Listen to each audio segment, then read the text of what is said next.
Selamat pagi, saudara-saudara. Berjumpa lagi dengan saya di sini dengan suasana yang baru. Saya bersyukur mendengar lagu yang sangat menyentuh hati pagi hari ini dari Bapak David Wangsa, The Shepherd of My Heart. Setiap kali kita mengerti, saudara-saudara, bahwa tidak semua itu predictable, tidak semua itu bisa diduga apa yang akan terjadi. Kita ingat satu perkataan dari firman Tuhan, jagalah hatiku dan kenalah akan pikiranku, kalau jalanku serong luruskanlah. Yaitu senada dengan apa yang dilantunkan oleh Pak Wangsa pagi hari ini. Nah, saudara, hari ini kita akan merenungkan satu tema dari kitab Pengkhotbah yang terpusat pada pasal 3 ayat 11 yang berjudul Tuhan akan membuat segala sesuatu indah pada waktunya. All beautiful in His time. God has made everything beautiful. Mari kita berdoa. Kami bersyukur untuk kesempatan anugerah yang Tuhan berikan kepada kami untuk bisa datang ke rumah Tuhan, untuk mendengar firman Tuhan dibacakan dan diberitakan, mendengar suara-suara hati, suara dari lantunan lagu yang menjunjung tinggi kebesaran nama Tuhan di atas segala sesuatu. Kesempatan ini adalah anugerah yang dibukakan oleh Tuhan. Karena banyak sekali orang di luar memanggil nama Tuhan, Tuhan. Tetapi mereka tidak memiliki kesempatan untuk datang beribadah kepada Tuhan. Daya tarik dunia, tipu daya, kuasa kegelapan, dan kekuatan tangan-tangan yang tidak terlihat, itu banyak menyeret hati manusia jauh daripada Allah dan banyak membutakan mata rohani banyak orang. Seperti yang dikatakan oleh Tuhan Yesus pada akhir zaman, banyak orang tidak bisa melihat mana Mesias yang sejati dan tidak bisa menemukan firman Tuhan yang sejati. Oleh sebab itu Tuhan, pada saat kami akan merenungkan firman Tuhan pagi ini, kiranya Roh-Mu akan menuntun kami untuk menikmati sedalam-dalamnya dari kemurnian firman Tuhan tersebut. Urapilah hamba-Mu yang penuh dengan kelemahan ini untuk bisa menyampaikan firman Tuhan dengan baik, jelas, dan tidak menyimpang daripada kebenaran kitab suci. Dalam nama Tuhan Yesus kami berdoa. Amin. Saudara, kita fokus kepada ayat 11. Yaitu Tuhan sudah membuat segala sesuatu indah pada waktunya. Dan Tuhan Allah itu telah menanamkan kekekalan di dalam hati manusia. Tetapi manusia tidak bisa menyelami, tidak bisa mengerti pekerjaan Allah dari awal sampai pada akhirnya. Nah, saudara, mari kita membuka konteks sejarah daripada pasal 3 ini. Historical context, konteks sejarah daripada ayat ini, saudara-saudara, itu ada hal yang unik sekali yang ditulis oleh Raja Salomo bukan secara acak, tetapi dengan maksud teologia dan maksud rohani yang menuju kepada satu titik poin yang akan diberitakan. Kalau kita memperhatikan ayat 1 sampai dengan ayat 8 itu berisi 14 pasang. Ada perkataan, ada pada waktunya untuk dilahirkan, ada waktunya untuk meninggal, terus berpasang-pasangan. Yang berjumlah 14 pasang. Berarti ada 7 kali 2. Jadi 7 yang pertama itu adalah ekspresi realita kehidupan, kemudian ada jawabannya. Nah, kita mengetahui angka 7 dipakai oleh Alkitab itu untuk melambangkan kesempurnaan. Jadi kalau disebut 14, itu adalah kesempurnaan yang terjadi di dalam sejarah kehidupan manusia. Yang artinya saudara-saudara, Pengkhotbah pasal 3 itu ingin mengatakan, ingin memberitakan satu perkara penting agar supaya manusia itu tidak melewatinya. Perkaranya itu adalah every event of human existence falls under God's sovereign appointment. Yang artinya setiap event di dalam keberadaan manusia itu akan mengarah kepada momentum-momentum yang berkaitan langsung dengan kedaulatan Allah. Berkaitan langsung dengan penetapan Allah itu sendiri. Sehingga kita bisa mengerti nothing happens outside His authority. Tidak ada sesuatu yang terjadi secara mendadak atau kebetulan di luar otoritas kedaulatan Allah. Jadi kalau orang itu dilahirkan, itu juga atas kedaulatan Allah. Orang meninggal juga atas kedaulatan Allah. Tidak ada sesuatu yang terjadi di bawah kolong langit itu di luar kontrol daripada kedaulatan Allah. Bahkan Tuhan Yesus lebih detail lagi. Setiap helai rambut daripada kepala kita ini tidak akan pernah jatuh di luar kontrol daripada kehendak Allah. Itulah maksud daripada berita Pengkhotbah pasal 3. Mengapa Tuhan menyebutkan segala sesuatu ada waktunya? Karena segala sesuatu itu tidak bersifat kekal di bawah matahari ini. Itu berita yang pertama. Tetapi berita yang terpenting dituliskannya segala sesuatu ada masanya itu. Supaya mata hati orang percaya itu melihat bahwa Allah akan mengerjakan segala sesuatu itu indah pada waktunya. Itulah maksudnya. Itulah maknanya, saudara. Harus kita sadari dengan sebaik-baiknya, sejelas-jelasnya. Kita hidup di zaman yang semuanya itu terjadi secara acak dan juga secara general, yaitu semua orang itu ingin mengharapkan segala sesuatu terjadi secara instan, secara cepat. Kita berdoa supaya cepat terjadi. Kita dilarikan ke emergency room supaya kita cepat disembuhkan. Jadi orang ingin sukses secara cepat. Orang ingin cepat sembuh. Orang ingin cepat mencapai kebahagiaan.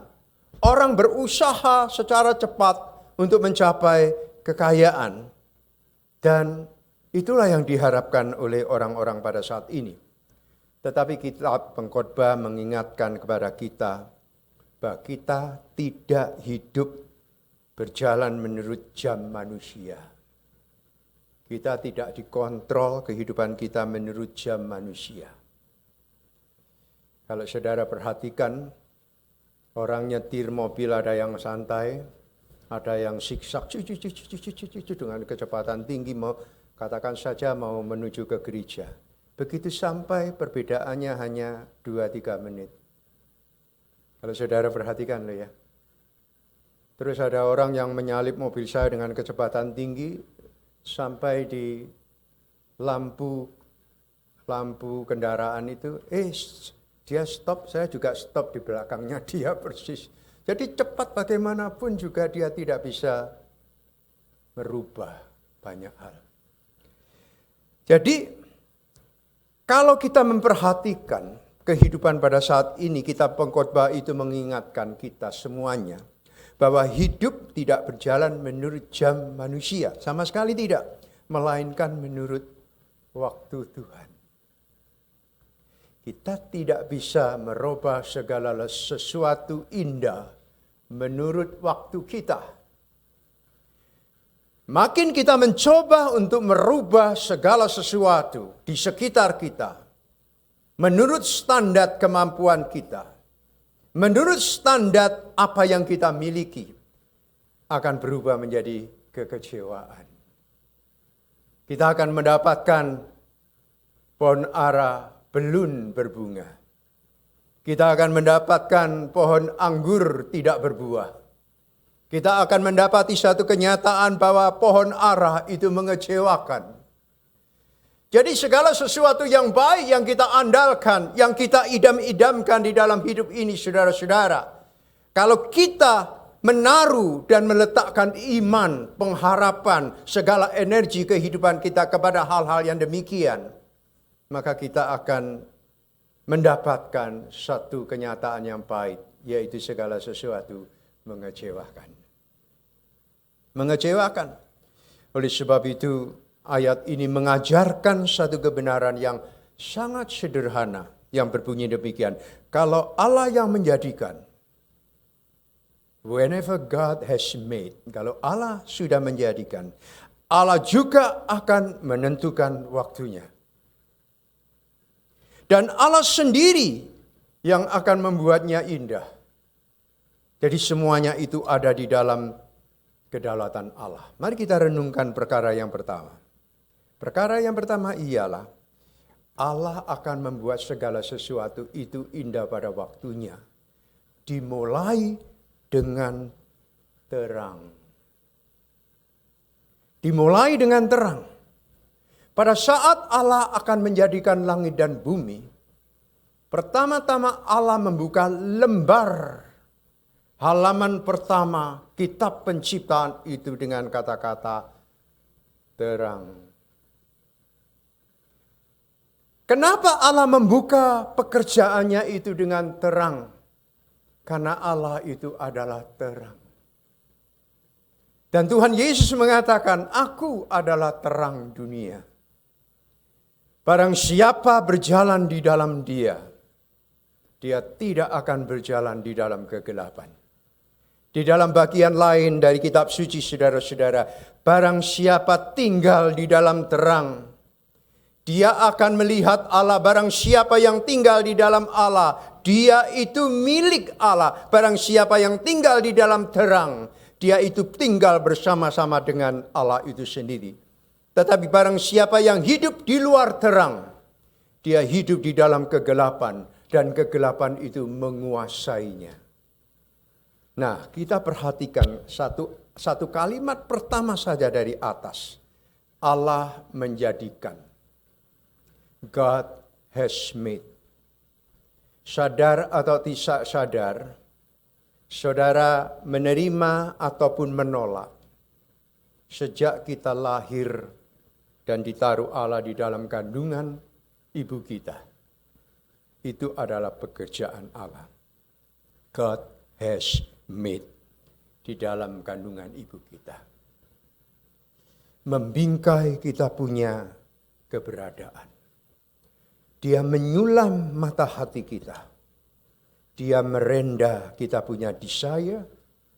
Dia itu juga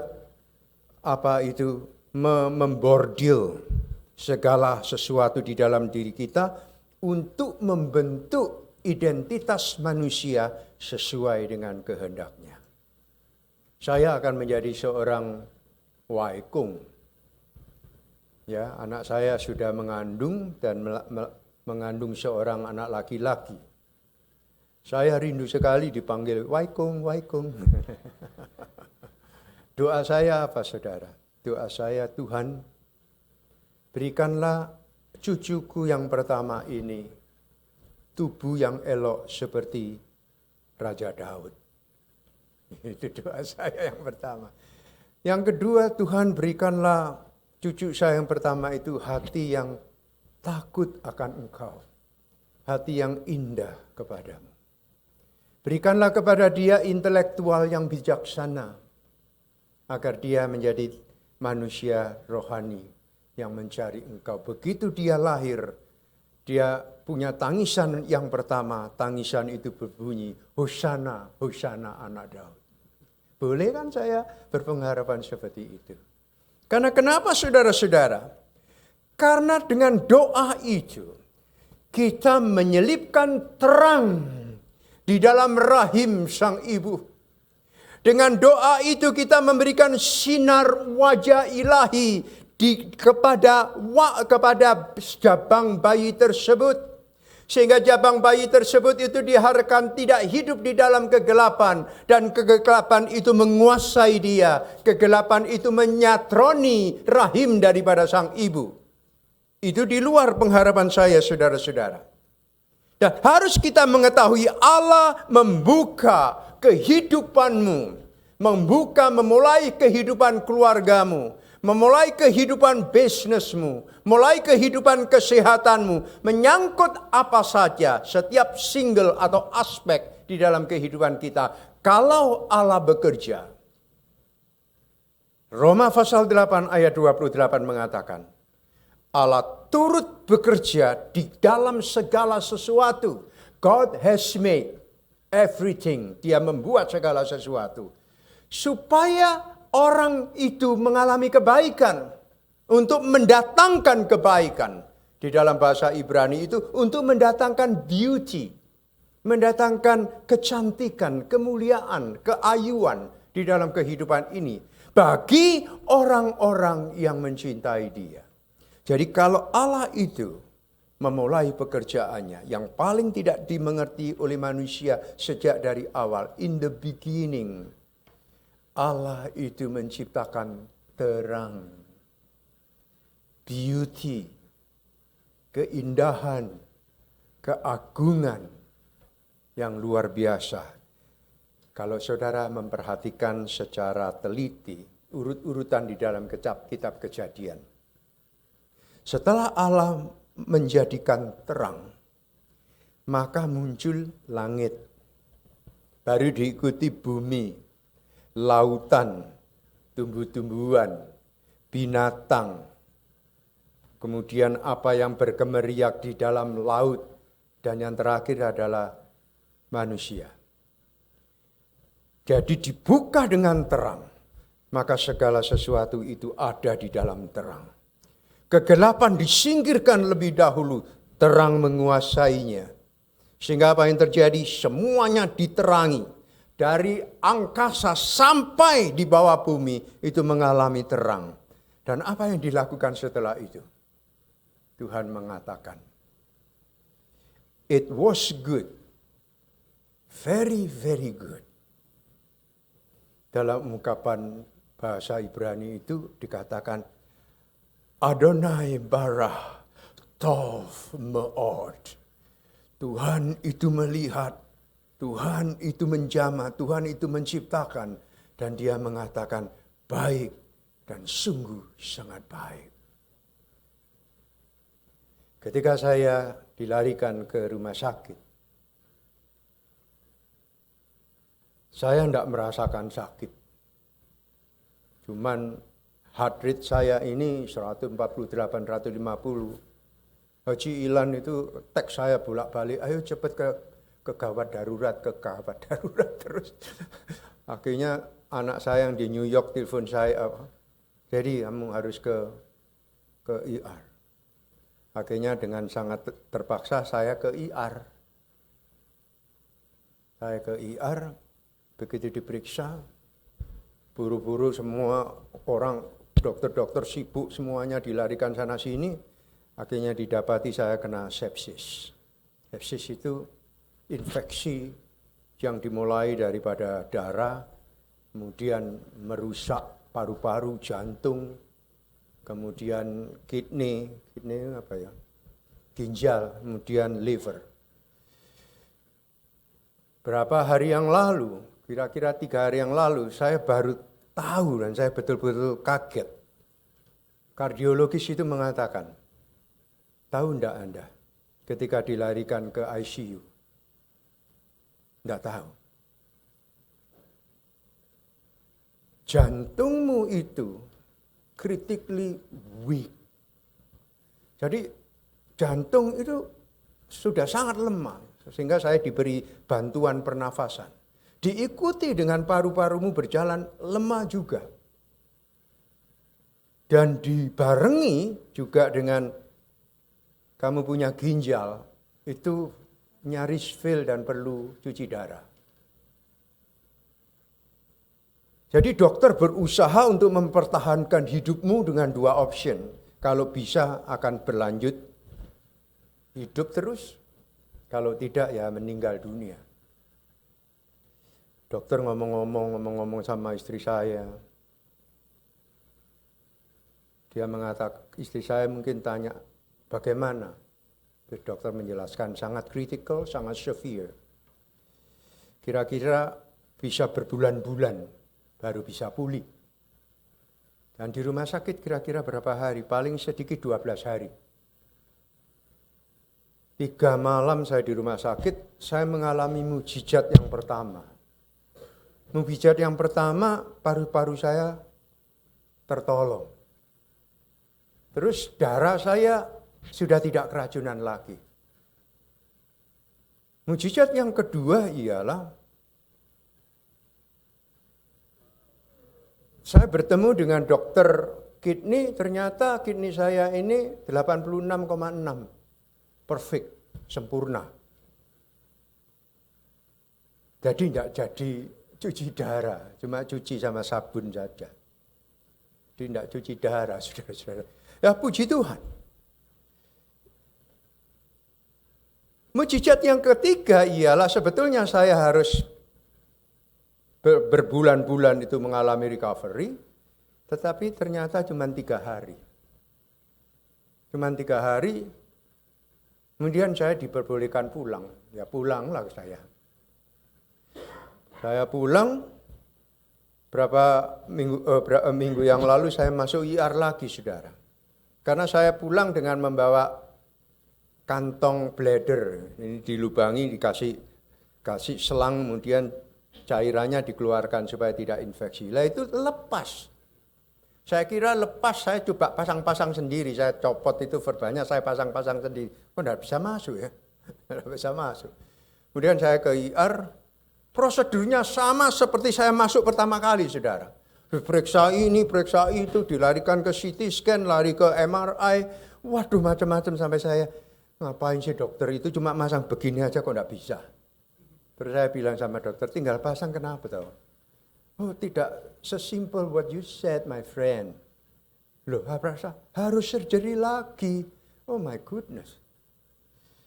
Terus saya ngomong sama dokternya, daripada kamu susah-susah memasang kateter itu masuk ke dalam gallbladder saya, lebih baik kan dioperasi sekaligus. Ambil gallbladder itu beres sudah. Enak aja kamu itu. Tapi dokternya baik. Oke, kita diskusikan. Didiskusikan. Akhirnya pagi-pagi jam 10 hari Jumat dia datang. Kita akan melakukan gallbladder study. Nah, saya mengalami mukjizat yang keempat, saudara. Setelah dimasukkan dalam scanner yang besar gitu di ruang MRI, 1 jam saya baring di situ, dipelajari. Ternyata apa? Gallbladder saya itu berfungsi secara normal. Loh, ini bagaimana itu ya? Normal. Jadi dokternya janji sama saya, kalau hasil daripada scanner ini ternyata gallbladdernya positif, artinya tidak berfungsi sama sekali, besok pagi kamu segera dioperasi. I hope so, saya bilang gitu. Jadi tidak menunggu sampai Juli tanggal 31. Tapi kalau gallbladdermu itu negatif, artinya berfungsi secara baik, kamu pulang tanpa membawa drainer itu lagi. Jadi ditutup lubangnya. Ternyata pagi hari dia datang, oh negatif, pulang. Pulang saya sampai hari ini. Besoknya saya kerja mowing. Kerja mowing, potong-potong pohon dan sebagainya. Baik, sampai hari ini. Nah, saudara, banyak hal kalau Tuhan itu bekerja. God has made. Allah membuat segala sesuatu indah pada waktunya. Kenapa pada waktunya? Saya ini mau pulang Juni 22 sampai Juli 22 pulang Indonesia. Nah, pada rentan waktu itulah saya sakit. Saya di rumah sakit. Coba bayangkan kalau saya terjadi hal seperti itu di Indonesia, saudara. Mungkin saya pulang ke LA cuman abunya doang kali ya. Itu mujizat yang Tuhan lakukan, yang di luar kita punya pemikiran, saudara. Allah sudah menanamkan kekekalan di dalam hatiku. Tahun 2017 ketika saya mendarat di LA, Tuhan sudah menanamkan kekekalan di dalam hatiku. Aku mau engkau melayani aku. Sudah berapa tahun kau meninggalkan pelayanan, tiba saatnya engkau kembali ke sini untuk melayani aku kembali. Dan aku mau kau meneruskan pekerjaan Tuhan itu dengan apa yang aku berikan kepadamu. Ternyata Tuhan menepati janjinya. Tuhan memelihara tanpa saya bisa mengerti. Dia memelihara diriku seperti biji mata Tuhan itu sendiri. Jadi kalau kita sebagai anak manusia mengerti dan memegang janji Tuhan, kalau Allah memulai pekerjaannya di dalam hidupmu, Dia tidak akan pernah berhenti sampai pekerjaannya itu selesai. Apakah Allah menunggu saudara mengerti? Dia tidak akan pernah menunggu saudara sampai mengerti pekerjaannya. Karena tertulis di dalam kitab suci, tidak ada satu orang pun yang paling bijaksana, yang paling berhikmat, mengerti pekerjaan atau perbuatan Allah itu from the beginning to the end. Tidak ada seorang pun yang bisa mengerti. Tetapi walaupun kita tidak mengerti, bukan berarti Allah itu berhenti bekerja. Allah memulai pekerjaannya sampai segala sesuatu indah pada waktunya. Kalau Allah memulai pekerjaannya untuk menyatukan perkawinanmu, kalau Allah memulai pekerjaannya dengan memberkati hidup pernikahanmu, kalau Allah memulai pekerjaannya untuk memberkati pekerjaanmu, keturunanmu, Allah berkata keturunanmu tidak akan menjadi peminta-minta. Allah akan melakukannya itu dengan setia dalam hidupmu. Amin. Saudara, kalau Allah memulai, belajarlah untuk memulai segala sesuatu dengan Tuhan. Pada saat engkau bekerja, pekerjaan yang kecil sekalipun, mulailah dengan Tuhan. Seperti janda Sarfat, memulai membuka tempayannya.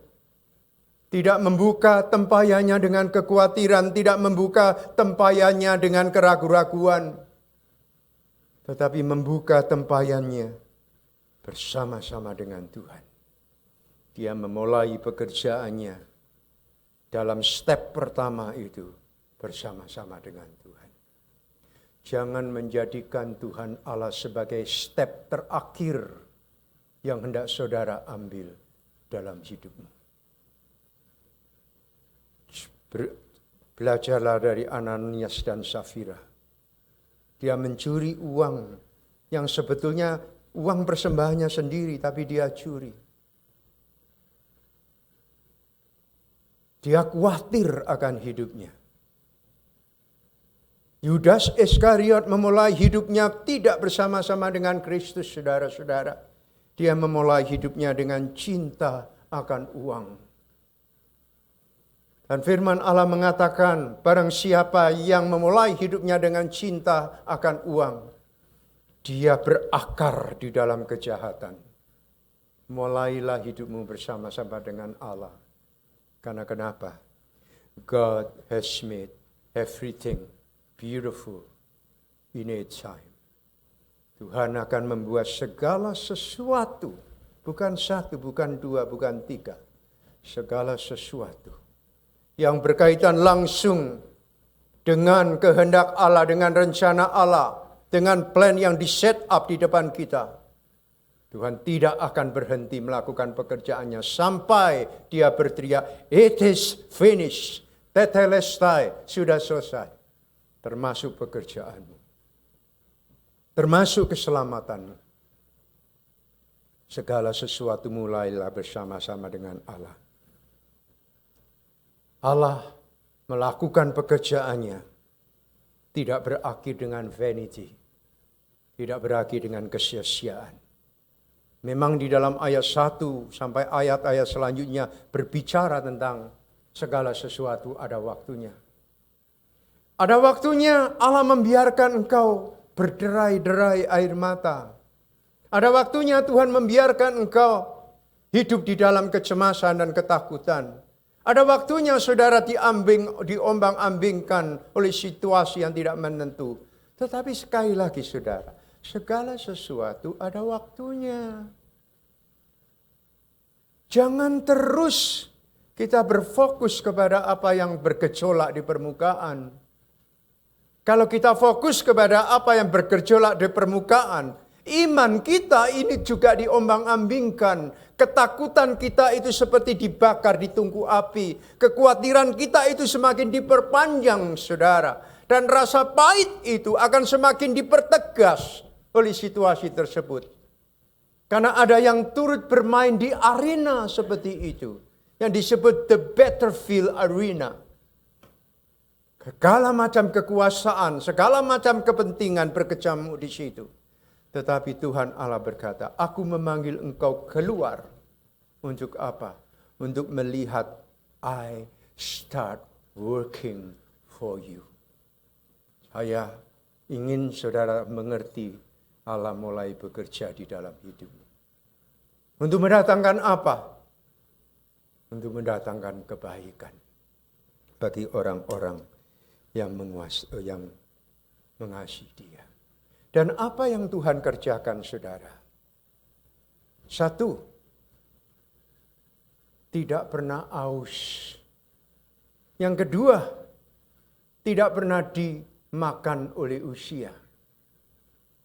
Yang dikerjakan oleh Allah itu tidak memiliki dimensi kesia-siaan. Tidak ada dimensi kesia-siaan. Yang dikerjakan oleh Allah itu dari awal sampai akhir, dimulai dengan terang, akan terus menerangi. Di dalam doa berkat itu kan selalu dikatakan, kiranya Tuhan memberkati engkau. Terus kalimat yang kedua, kiranya wajahnya itu menyinari engkau dan memberikan engkau kebaikan dan berkat. Jadi wajah Allah itu bersinar.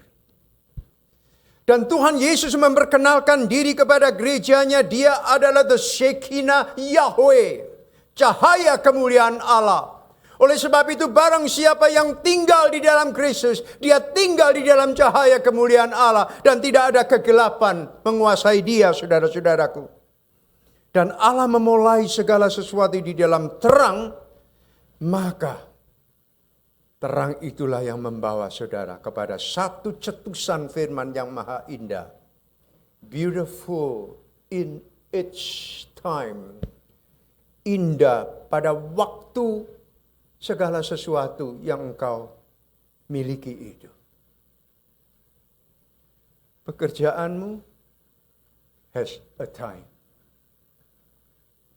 Kekuatan tubuhmu memiliki waktu. Hubunganmu antara istri dengan suami ada waktunya. Semua ada waktunya. Kenapa ada waktunya? Supaya kita semuanya sadar. Ada waktu kita, ada waktu kehidupan di bumi yang bersifat sementara. Tetapi ada waktu lain yang kita perlu sadari dengan baik, yaitu waktunya Tuhan. Nah, waktunya Tuhan itu selalu baris bersama-sama secara tidak terpisahkan. Yang dikatakan di dalam Pengkhotbah pasal 3 ayat 11 dimulai dengan God has made, Allah melakukan. Yang kedua adalah beautiful, indah. Dan yang ketiga adalah waktunya. Jadi ada 3 hal yang perlu kita sadari. Jadi kalau Allah itu memulai pekerjaannya di dalam hidupmu, Dia akan mengarahkan hidupmu kepada beautiful, kepada keindahan, kepada beauty, sesuai dengan rencana dan rancangannya. Rick Warren menulis, Allah menciptakan engkau dengan tujuan yang utama, yaitu didesain menurut kehendaknya sendiri. Walaupun saudara berlang-lang buana di dalam dunia, saudara akan diambil kembali oleh Tuhan, di realign, disejajarkan kembali arah kehidupan saudara kepada kehendaknya. Yang ketiga adalah waktunya. Kita punya waktu, tapi waktu kita sementara. Tapi pada saat Tuhan mengaplikasikan waktunya. Nah ini. Pada saat Tuhan mengaplikasikan waktunya itu, maka kita mengalami apa yang disebut mujizat. Dokter mengatakan kepada saya, 12 hari dan berbulan-bulan pulih. Tapi Tuhan mengatakan, no, 3 hari saja. Dokter mengatakan, ginjalnya harus cuci darah. Paling sedikit fungsinya harus 6. Paling rendah itu sudah boleh bisa hidup. Tapi Tuhan mengatakan, no, enggak 6, enggak 3, enggak 4. Aku kasih 86,6. Nah itu kan, itu enggak usah cuci darah. Paru-parunya sampai saya harus dikasih bantuan pernapasan. Karena saya juga bisa bernapas. Gitu. Istri saya lihat saya, baru kali ini saya melihat istri saya menangis sungguh-sungguh kepada saya ya. Ya nangis ya, nangis. Sampai saya, apa saya ini mau mati ya Kak, ditangisin seperti itu ya. Ternyata dia tahu bahwa hidup saya kritikal sekali dan saya sendiri yang punya hidup tidak tahu. Nah saudara, tapi Tuhan mengatakan, no, paru-parunya aku kasih sehat. Jadi pada saat Tuhan itu mengarahkan hidup seseorang pada titik terakhir, dokter mengatakan kepada saya, kamu pulang, kamu mau ambil gallbladder as soon as possible, oke? Atau kamu menunggu dalam jangka waktu yang lama, oke juga? Atau kamu tidak mau operasi, ya tidak apa-apa. Tapi medical recommendation, oleh karena kamu sudah kena sepsis, lebih baik diambil. Jadi Tuhan itu melakukan segala sesuatu di luar kita punya kalkulasi. Percaya enggak itu? Dulu di koran Kompas kan ada tulisan believe it or not gitu ya. Saya selalu memilih not. Not. Kalau sesuatu harus dimulai dengan keraguan-raguan. Nah, Immanuel Kant itu everything must be doubted. Harus diragukan. Seperti Thomas, sebelum mencucukkan jariku ke dalam lubang bekas paku, sekali-kali aku tidak percaya. Tapi Tuhan Yesus mengatakan, percayalah dan jangan sampai tidak. Saudara, jangan menunggu saudara mengerti tentang apa yang sedang terjadi di dalam hidupmu. Semakin saudara ingin mencoba mengerti, semakin saudara tidak akan mengerti. Sebab firman Allah mengatakan, no one able to understand the work of the Lord from the beginning to the end. Percayalah satu perkara, Allah akan membuat segala sesuatu di dalam hidupmu beautiful, indah pada waktunya. Kuncinya apa? Kuncinya apa saudara? Hiduplah di dalam terang. Berjalanlah di dalam terang. Dr. Stephen Tong di dalam khotbahnya yang terakhir, dia mengatakan, bertobatlah dan hidup kudus. Saudara dituntut untuk hidup bertobat. Jangan mempermainkan Allah dengan memanipulasi.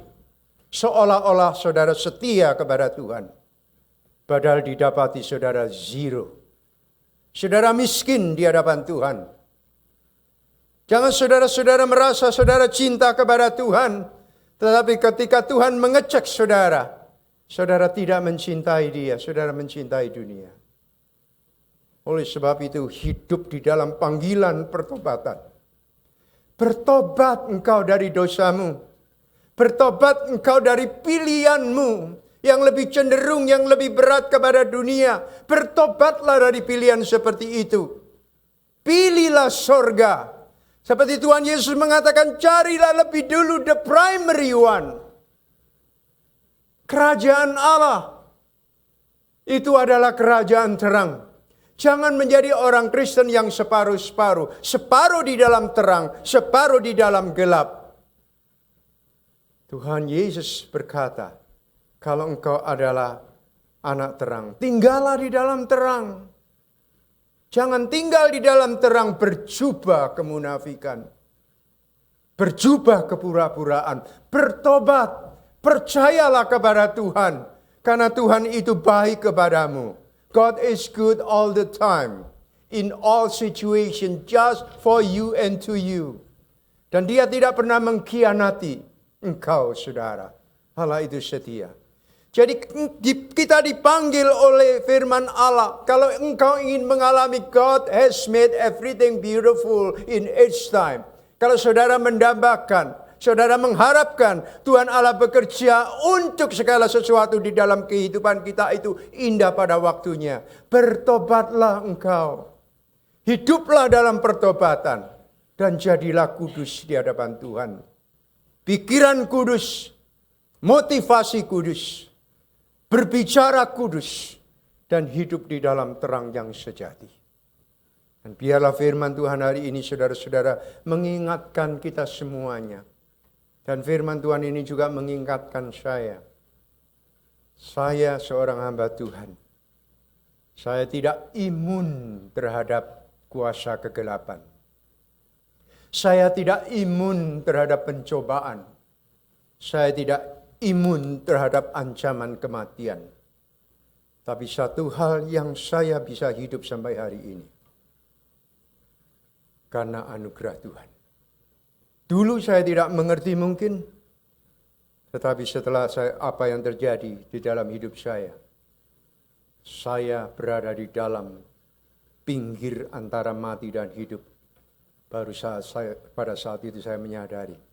Tuhan, betul-betul ini realitas yang sejati. Bahwa aku hidup oleh karena anugerah-Mu. Think about that. Think about that. Jangan sia-siakan waktu saudara.